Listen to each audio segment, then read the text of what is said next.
तो हेलो दोस्तों, स्वागत है आप सब लोगों का आज के इस नई वीडियो के अंदर। आज के इस वीडियो के अंदर हम लोग बात करने वाले हैं कि मैंने 2023 के अंदर क्या क्या टेक्नोलॉजीज के बारे में सीखा। अगर आप लोगों को नहीं पता है तो मैं आप लोगों को बता देता हूं कि मैं करंटली एक यूनिपे नाम की कंपनी के अंदर जॉब कर रहा हूं as a software engineer. And इस जॉब रोल के दौरान मैंने बहुत सारी नई नई चीजों के बारे में सीखा है। साथ ही साथ में जो मैं खुद कोर्सेज वगैरह करता रहता हूँ वो सारी की सारी चीजें भी यहाँ पे इंक्लूडेड होने वाली है। तो आप लोगों को भी एक अच्छी जानकारी मिल सकती है कि आप लोगों को क्या क्या चीजें सीखनी चाहिए। एंड आई होप ये वाली वीडियो आप लोगों की उस चीज के अंदर हेल्प करेगी। तो लेट्स स्टार्ट दिस वीडियो। तो करंटली मैं अपनी कंपनी के अंदर as a full stack developer and as a mobile app developer काम कर रहा हूं, जिसके अंदर React Native, MERN stack, Next JS, Nest JS ये सारी की सारी चीजें मुझे पहले से आती थी। लेकिन ये सारी की सारी चीजें भी मुझे डेप्थ के अंदर पहले नहीं पता थी। जैसे कि सबसे पहली स्किल जो कि मैंने यहाँ पे रह के सीखी वो थी रिएक्ट नेटिव की कस्टम लाइब्रेरी डेवलपमेंट। बहुत बार जो रिएक्ट नेटिव की लाइब्रेरीज होती हैं वो डायरेक्टली काम नहीं करती हैं, उनके अंदर आपको बहुत ज्यादा चेंजेस करने पड़ते हैं। अगर आप लोग एंड्रॉइड के लिए एप्स बना रहे हो तो आप लोगों को वहां पे चेंजेस करने पड़ते हैं एंड iOS के लिए भी आप लोगों को चेंजेस करने पड़ सकते हैं।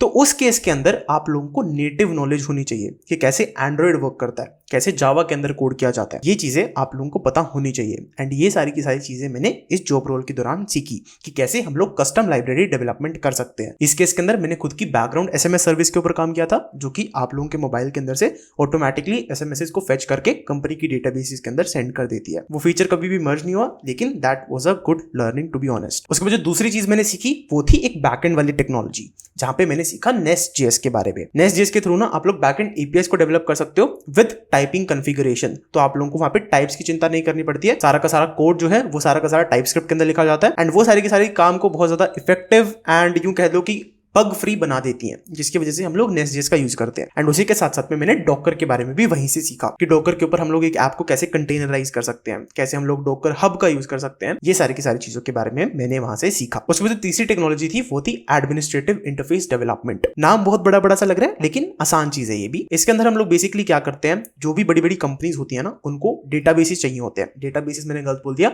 उनको एडमिन इंटरफेसेस चाहिए होते हैं। जैसे कि हम लोग Amazon का एग्जांपल ले सकते हैं। अब Amazon के जो भी इंप्लॉइज हैं, जो भी सेल्स एम्प्लॉइज हैं, उनको डेटा देखने के लिए एक डैशबोर्ड चाहिए कि यहाँ पे कितनी सेल्स हुई, कितने नए यूजर्स ने रजिस्टर किया, कितने यूजर्स ने कूपन कोड्स को अप्लाई किया। ये सारे के सारे डेटा एक डैशबोर्ड के अंदर कंबाइन कर देना, उसको हम लोग एडमिनिस्ट्रेटिव इंटरफेस डेवलपमेंट कहते हैं। एंड इस केस के अंदर मेरे पास दो ऑप्शंस थे, एक तो फास्ट एपीआई था एंड दूसरा था स्टारलेट। मैंने स्टारलेट को चूज किया जो कि सेकंड ऑप्शन था। स्टारलेट के थ्रू हम लोग बहुत सारी चीजें कर सकते हैं, जिनमें से एक चीज है एडमिन इंटरफेसेस को डेवलप करना। स्टारलेट बेसिकली कुछ नहीं है, it's just a ASGI network, जिसके थ्रू आप लोग अपने बैकएंड को डिप्लॉय कर सकते हो। बैकएंड के अंदर एक एप्लीकेशन को क्रिएट कर सकते हो एंड उसको बाद में डिप्लॉय कर सकते हो वाया यूवीकॉन। थोड़ी सी चीजें मुश्किल लग सकती हैं कि मैंने यहाँ पे क्या क्या चीजें बोली हैं, लेकिन ये सारी की सारी चीजें सीखी थी। एंड बिलीव मी, ये सारी की सारी चीजें मुझे भी टफ लगी थी स्टार्टिंग के अंदर कि ये सारी की सारी चीजें क्या हो रही है, मुझे भी नहीं पता था।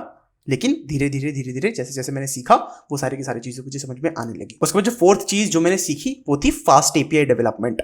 पाइथन के अंदर अगर आप लोगों को एपीआईज क्रिएट करनी होती है तो आप लोग एक फ्रेमवर्क का यूज कर सकते हो जिसका नाम है फास्ट एपीआई। फास्ट एपीआई के थ्रू ना एपीआई एंड पॉइंट्स को क्रिएट करना बहुत ज्यादा आसान हो जाता है, जिसकी वजह से हम लोग इसका यूज करते हैं। नाम से पता चलता है कि फास्ट एपीआई है इसका नाम। तो बेसिकली मेरा काम था मीडिया अपलोड सर्विसेज को हैंडल करना, कि कैसे हम लोग अपने डेटा को स्टोर कर सकते हैं, कैसे हम लोग इमेजेस को अपलोड कर सकते हैं, कैसे हम लोग डॉक्यूमेंट्स को अपलोड कर सकते हैं। उन सारी सर्विसेज के ऊपर मैंने यहाँ पे काम किया था एंड उसके लिए मैंने यहाँ पे respective and points front end developers को क्रिएट करके दिए थे। ये सारी की सारी चीजें स्टार्टिंग के अंदर मुझे बिल्कुल भी पसंद नहीं थी, लेकिन जैसे जैसे मैंने इन चीजों के अंदर काम किया, जैसे जैसे मैंने अपनी टीम की हेल्प लेके इन सारी चीजों को सीखा, वैसे वैसे ये चीजें मुझे बहुत ज्यादा पसंद आने लगी। एंड अब मैं फ्रंट एंड से ज्यादा बैक एंड में डेवलपमेंट करना ज्यादा पसंद करता हूं। तो इन जनरल मजा आ रहा है। ठीक है, बैक एंड डेवलपमेंट जितने लोगों को टॉर्चर लगती है, अगर थोड़ा सा डीप के अंदर काम करोगे तुम लोगों को भी मजा आने लगेगा। उसके बाद जो पांचवी चीज मैंने सीखी वो थी क्लीन कोडिंग टेक्निक्स।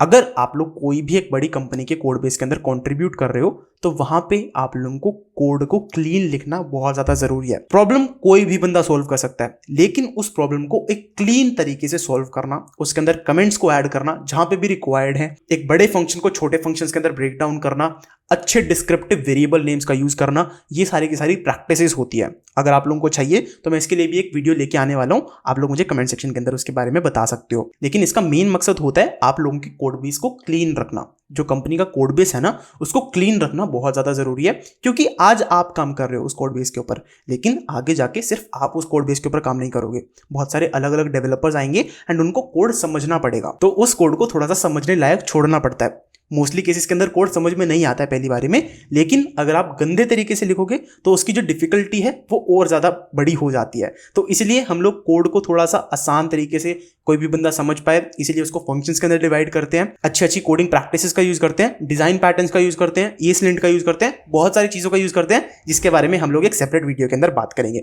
लेकिन ये सारी की सारी चीज़ें भी मैंने अपनी कंपनी के ड्यूरेशन के दौरान ही सीखी। उसमें जो 6th चीज़ मैंने सीखी वो थी data abstraction layer and service abstraction layer. नाम बहुत बड़ा बड़ा लग रहा है भाई, नाम क्या बता दिया तूने, data abstraction layer, service abstraction layer, मेरे से भी नहीं बोला जा रहा। तो डैल और सैल हम लोग इसको ऐसे बोलेंगे।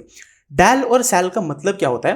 बेसिकली अगर आप लोग कोई भी एक बैकएंड को डेवलप कर रहे हो, बैकएंड के अंदर ना बहुत सारी चीज़ें होती हैं। सपोज करो आप लोग MongoDB के साथ काम कर रहे हो, तो MongoDB के सारे डेटाबेस को अगर आप लोगों को एक्सेस करना है तो आप लोग बार बार MongoDB डॉट करके उस डेटाबेस को कॉल नहीं करोगे। आप लोग क्या करोगे, डेटा एब्स्ट्रैक्शन लेयर का यूज करके एक पूरा एक अलग रिपोजिटरी बना लोगे एंड उसको अपने बाकी रिपोजिटरीज के अंदर एज अ सब रिपोजिटरी यूज करोगे। लेकिन बेसिकली बड़ी बड़ी कंपनीज के अंदर ऐसे ही काम होता है, सब रिपोजिटरीज बना दिए जाते हैं एंड उसके अंदर आप लोगों का डेटा एब्स्ट्रैक्शन लेयर होता है, सर्विस एब्स्ट्रैक्शन लेयर होता है, जहां पे अलग अलग चीजें हैंडल हो रही होती हैं। डेटाबेस की जो भी सारी चीजें हैं वो डेटा एब्स्ट्रैक्शन लेयर के अंदर चली जाती हैं एंड जो भी आप लोग सर्विसेज को क्रिएट करते हो, जैसे कि इमेज अपलोड सर्विस हो गया, वीडियो अपलोड सर्विस हो गया, वो सारी की सारी आप लोगों की सर्विस एब्स्ट्रैक्शन लेयर के अंदर चली जाती है। एंड उसके बाद आप लोग राउटर्स के थ्रू उन सारी सर्विसेज को, उन सारी डेटा एब्स्ट्रैक्शन लेयर्स को आसानी से कॉल कर सकते हो एंड आप लोगों का जो काम है वो बहुत ज्यादा एक स्लीक वे के अंदर प्रेजेंट किया जा सकता है। This is one of the best practices जो कि आप लोग खुद भी अप्लाई करके देख सकते हो। डेटा एब्स्ट्रैक्शन लेयर के बारे में थोड़ा सा रिसर्च करो, अगर मुझे कुछ रिसोर्सेज मिले तो मैं डिस्क्रिप्शन में डाल दूंगा, आप लोग वहां से जाके चेकआउट कर सकते हो। एंड उसके बाद जो 7th चीजें मैंने सीखी, चीजें मैं कह रहा हूं इसलिए क्योंकि बहुत सारी चीजें हैं, मैं इन सारी चीजों को अलग अलग नहीं बोलने वाला था, इसलिए मैंने इनको एक ही लाइन के अंदर डाल दिया। तो मैंने यहाँ पे सीखा था ऐप सेंटर के बारे में। ऐप सेंटर क्या होता है? बेसिकली अगर आप लोगों को अपनी ऐप को पब्लिश करना है without publishing to Google Play Store, तो आप लोग कैसे कर सकते हो? आप लोगों के पास एक लिंक जनरेट होकर आ जाता है जिसके थ्रू कोई भी उस ऐप को डाउनलोड कर सकता है। आप लोगों के ऐप के अंदर जो भी क्रैशेस आते हैं आप उन सबको डिटेक्ट कर सकते हो, खुद की एक रोड मैप जर्नी को बना सकते हो, बहुत सारी चीजें होती हैं। लेकिन ऐप सेंटर एक बहुत ज्यादा अच्छा टूल है एंड फ्री टूल है, इसलिए ये सबसे ज्यादा बेस्ट लगता है। इसके अलावा गूगल क्लाउड का मैंने यहाँ पे यूज किया था। गूगल क्लाउड का क्यों यूज किया? क्योंकि हम लोगों को यहाँ पे एनालिटिक्स को अपनी ऐप के अंदर डालना था, तो वो सारी की सारी चीजों के लिए भी गूगल क्लाउड का यूज किया जाता है। एंड इसके अलावा मैंने गवर्नमेंट KYC APIs को इंटीग्रेट करने में यहाँ पे कंपनी की हेल्प की थी। तो ये सारी की सारी चीजें मैंने पहले सीखी एंड उन सारी चीजों को बाद में मैंने इंप्लीमेंट किया। कंपनी के अंदर कभी भी आप लोगों को कोई भी टास्क मिलता है, कोई भी स्पेशली एक स्टार्टअप के अंदर, वो लोग आप लोगों से डायरेक्टली ये एक्सपेक्ट नहीं करते हैं कि आप लोगों को ये टास्क आता होगा। वो लोग आपसे एक्सपेक्ट करते हैं कि आप लोग इस टास्क को जल्दी से जल्दी सीखो इसके बारे में एंड उसके बाद आप लोग इसको फटाफट इंप्लीमेंट करो। स्टार्टअप्स के अंदर ये वाली चीज बहुत ज्यादा देखी जाती है एंड मैं आप लोगों को रिकमेंड करता हूँ तभी कि आप लोग लर्निंग करो डॉक्यूमेंटेशन को पढ़ के। वीडियोस को जितना ज्यादा देख के पढ़ोगे आप लोगों की लर्निंग उतनी ज्यादा हाई लेवल की नहीं हो पाएगी। अगर आप लोगों को सपोज करो फास्ट API के बारे में सीखना है, अब आप लोग उसके लिए वीडियो जाके नहीं देखोगे, आप लोग उसके डॉक्यूमेंटेशन के ऊपर जाओगे एंड वहां से समझने की कोशिश करोगे। तो डॉक्यूमेंटेशन के थ्रू पढ़ना शुरू करो। आज के इस वीडियो के लिए बस इतना ही। आई होप आप लोगों को ये वाली वीडियो पसंद आई होगी। अगर पसंद आई तो इस वीडियो को लाइक कर देना, चैनल को सब्सक्राइब कर देना एंड मैं आप लोगों से मिलता हूँ नेक्स्ट वीडियो में। तब तक के लिए बाय बाय।